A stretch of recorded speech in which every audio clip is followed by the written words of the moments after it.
Excellency, thank you for your fascinating talk. I think we're on the same topic roughly of geopolitics, but you spoke about stability in the region, you spoke about Africa's role on the international stage. Ghana itself has taken a principled stand with regard to Russia and Ukraine in defense of the Charter. A large number of African countries have not. We've seen Lavrov recently on the continent. We've seen South Africa fairly shamefully. And we've also seen some neighbors in your region bringing in Russian mercenaries. I wonder if you've got any observations on whether the continent broadly is playing a role it should be in these affairs. Thank you. Thank you. Does anyone have a third question that's around this issue of geopolitics so that we kind of cluster it? You have? Go ahead, please. Thank you, Chair. Really quickly, sorry, I'm Edward Adonteng. I was the founder and president of the Ghanaian Society at Coventry Uni, but I doubt you ever saw me, Alex. Really quickly, so Your Excellency, you were the chairperson for ECOWAS 2013 to 2015, if I'm not mistaken. I wanted to ask you, we've seen civil unrest in Burkina Faso, Mali, Senegal, the Casamance region, Guinea-Conakry. I wanted to ask you, on the topic of strategy, what is the direction that ECOWAS, in your opinion, should be going in? Okay, thank you very much. There is, Excellency, one question online, which is from Abdul Malik, and it kind of ties in on what is for kind of middle-level organizations like the Commonwealth. What's your vision for that? And you should be aware that we did have the Ghanaian Foreign Minister here recently, Shirley Bochwe, basically outlining her candidacy to be the next Secretary General of the Commonwealth, because the next Secretary General after Baroness Scotland will be an African. So what's your view of a Ghanaian becoming Secretary General of the Commonwealth and your vision for that? Thank you. Thank you very much. And thanks for the question, looking at the historical perspectives of Africa. I think I agree with you when you say that we're no worse than other parts of the world, but I do think that part of the problems we suffer in Africa is because of the erosion of our value system. And what happens is, I would say every continent and every nation has gone through stages of development. Africa's kingdoms, when you study history, had political structures, council of elders, the chief ruled with advisors and so on and so forth. They held town meetings where the whole town was called into the village square and meetings were held. So we had our own political systems. Those were truncated when colonialism came. And as you know, the policy of indirect rule, it was decided by the colonial power to rule through the chiefs. And so the chiefs became the agents of the colonial power. And so that all changed the political systems in Africa. Once we emerged from colonialism, and that's why I said everybody decided to follow whatever path there was. And in those days, the leading ideological and political systems were either socialism or capitalism. And so Africa was forced to make a choice. And in those years, there was the Iron Curtain, and you had to show on which side you were. And so we conveniently formed the non-aligned movement, and many of us went and hid there and say, we rather look east or west, but we look forward. Yeah, we were looking forward, but to get assistance from any of the blocks or to cooperate with any of the blocks, you needed to show that you were in alliance with them. With regards to democracy, I think that democracy, freedom are universal human values. And even though we might, for our Africanness, try to be protective of ours, I mean, still, when you have a leader who's old and senile, he has no business continuing to be leader. It doesn't matter whether it's Africa or wherever. When you have leaders who, have problems in terms of thought, they have no business continuing to be in leadership.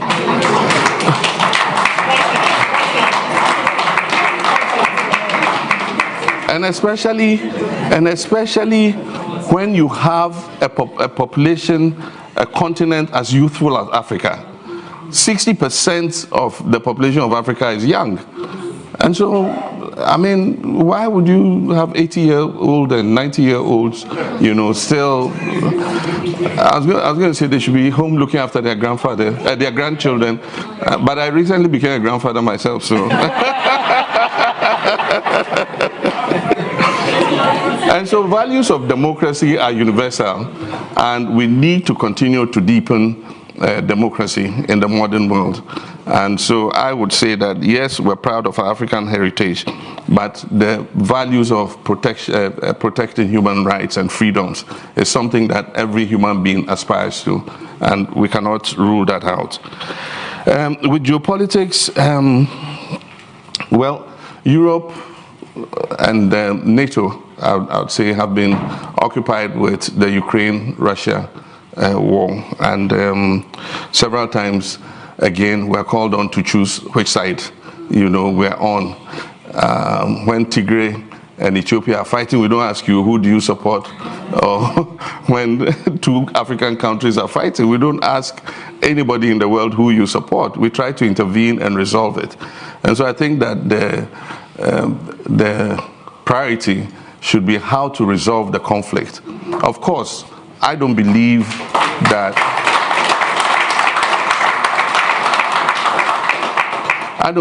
that it is right for one country to make an incursion into another, because if we condone that, then you don't know where it's going to end. And so after Ukraine, who else? And after who else, you know? And so we must maintain that geopolitics. And I do think that the international bodies like the UN, you know, should be the arena where we dialogue and seek solutions to this issue. I studied in Moscow for one of my postgraduates in social psychology. And so I'm familiar with Ukrainians and Russians.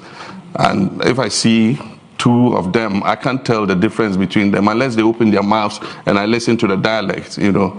And so they are one and the same people. And unfortunately, this war is taking a toll on lives. Women, children are suffering. We watch on TV every day. And I think that the time has come for some dialogue. I don't think that this war is winnable by any of the two sides. NATO and the West will continue to pour in arms to help Ukraine to hold its own, which probably is a good thing to defend themselves. But this war is not winnable. It will eventually be solved by dialogue. Why make it eat up more human lives before we sit and talk?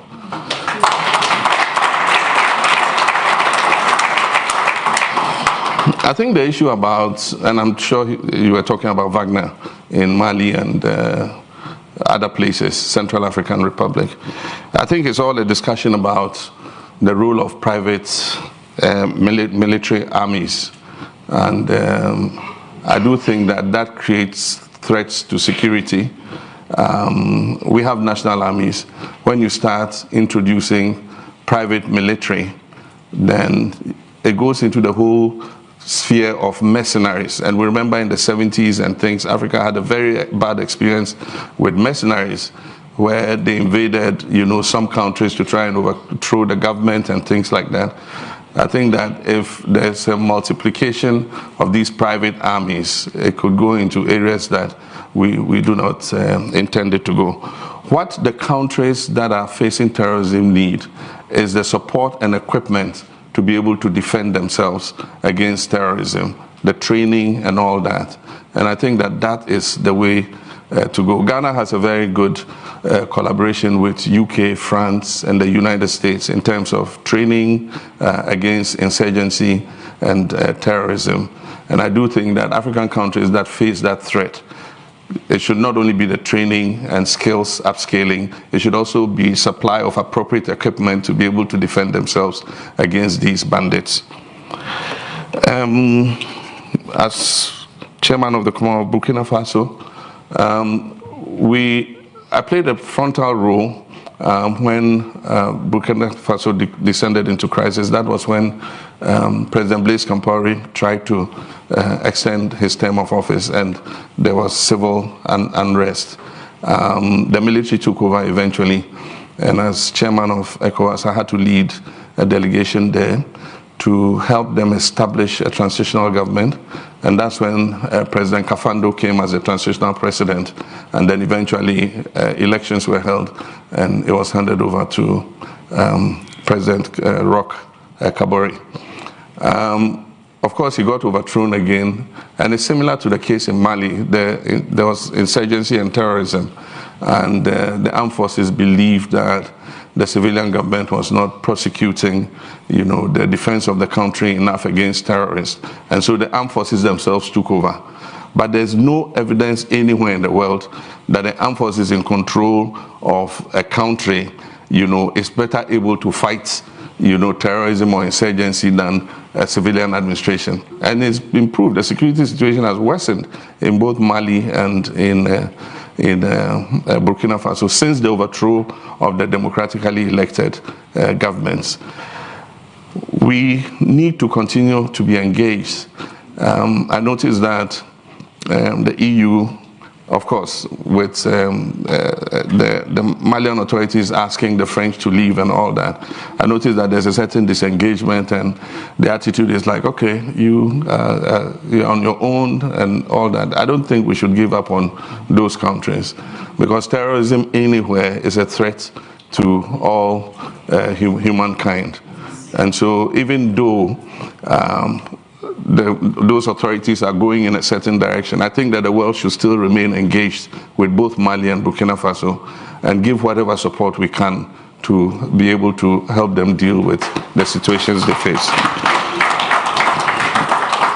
And I think the last one was about Commonwealth. I'm hearing for the first time that our Foreign Minister is interested in the position of the Secretary General of the Commonwealth.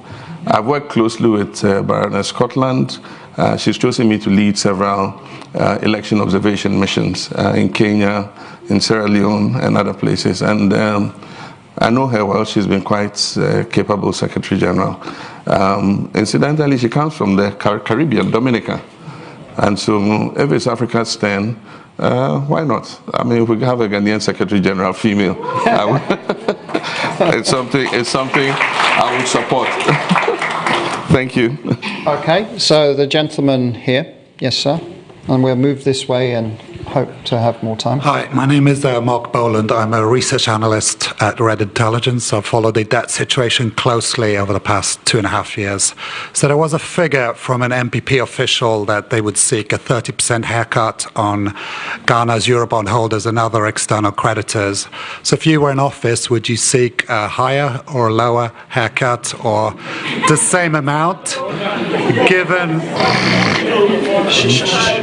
the countervailing measures of, reducing the financial strain on domestic savers, but also to revive the Ghana's reputation as a global investment destination? Thank you very much. Thank you very much.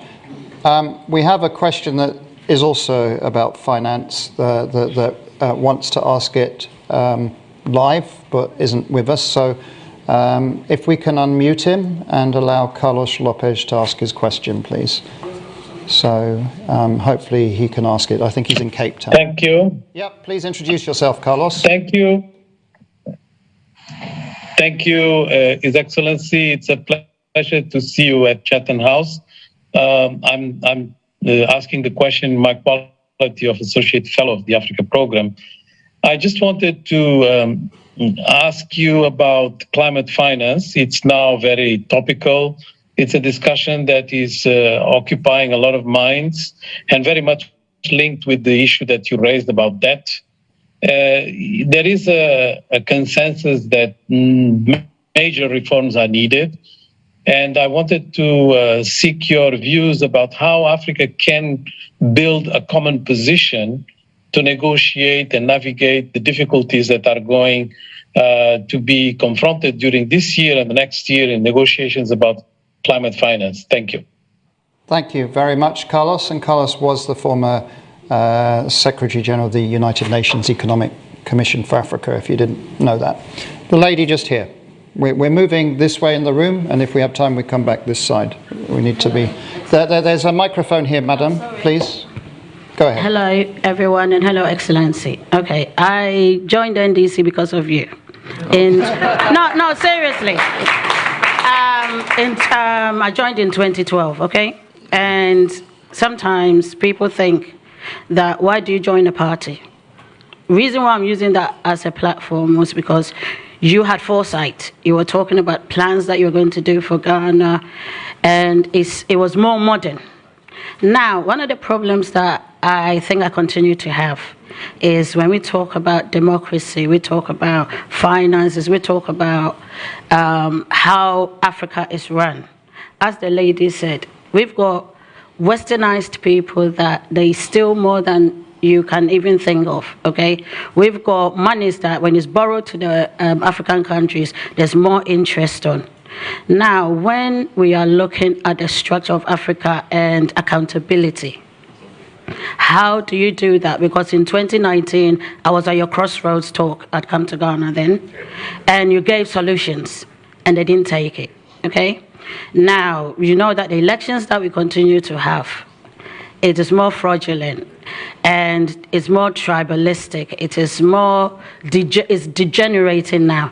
How would you put in place for the next election if you decide that you want to be a flag bearer? How do you do that? Because I was born here, and I'm looking for the next generation, because I do youth talks and stuff. How do we do that? How would you make that change? Thank you very much. So, this far end of the room at the back, is there anyone who wants to ask a question right now? No? You, sir? Okay. And then we do one more round after this, and then we will have run out of time. Go ahead. Thank you very much. My name is Al Hassan Sohin. I'm a member of parliament from Ghana, and I want to find out from His Excellency, when you were making your presentation, you did say that Ghana's economy was at a point of takeoff at the time that you were handing over. That is expected from anybody who had the opportunity that you had at the time. What is the evidence in economic policy that indeed Ghana was at a point of takeoff when you were leaving office? Thank you. Thank you very much. Please go ahead. Yeah, thank you very much. And very quickly, that's exactly what I'm talking about. Off the top of their heads, they say, we want a 30% haircut. One, you need to look at the whole debt, the structure of the debt, you disaggregate it, external, domestic. Then you must do a stress test and look at what the optimum debt relief you want is and in what period of time. And when you've done that, then you have a certain figure in mind. I don't know if that's how come they came up with 30%. But then the final figure would be based on negotiations with the creditors. And according to the rules, if you get 60% buy-in, then it shows goodwill that you'll be able to complete the negotiation. But you need 80% of people to agree that, yes, this is the way to go. We'll extend the tenure of our debt to 10 years or 15 years or 20 years. I mean, I don't know what the outcome of the negotiations will be. But to just say 30%, I don't know what research went into it. If I were in charge, I would have more figures. And that's the problem with this government. It's not transparent. They're not sharing information with anybody. How they reach that figure, nobody knows. You know, they just sit in the finance ministry and, you know, come up with any figures they want. And they just try to ram it down everybody's throat, unfortunately. Climate finance. I think there's too much lip service to climate change, solving the issue of climate change. Since the Paris Agreement, I mean, we all agreed in Paris the steps to take towards climate change. That was the first serious breakthrough. And we clapped, we're all happy. I was at that conference. Former President Kufuor was one of the interlocutors in that climate change conference. And shortly after, enter Trump, says, no, America is pulling out of the agreement. And so for the period of Trump, America starts reversing all the issues to climate change. And the sad situation is that of Africa. Africa has been the least contributor to global warming. And yet we face the most adverse effects of global warming. And so all we're telling the developed countries and those that are still polluting is that create a fund so that the adverse effects that we're facing, we can ameliorate and adapt to the changing global climate. And that becomes a difficulty. If there's a war in Ukraine, suddenly billions of dollars show up. If it is dealing with the single biggest threat to human existence on this planet, suddenly it's foot dragging and stinginess and how are you going to use the money and this and that, and all kinds of questions start coming up. And yet if it were Russia invading somewhere, suddenly EU, Britain, everybody would suddenly mobilize billions. It's not fair.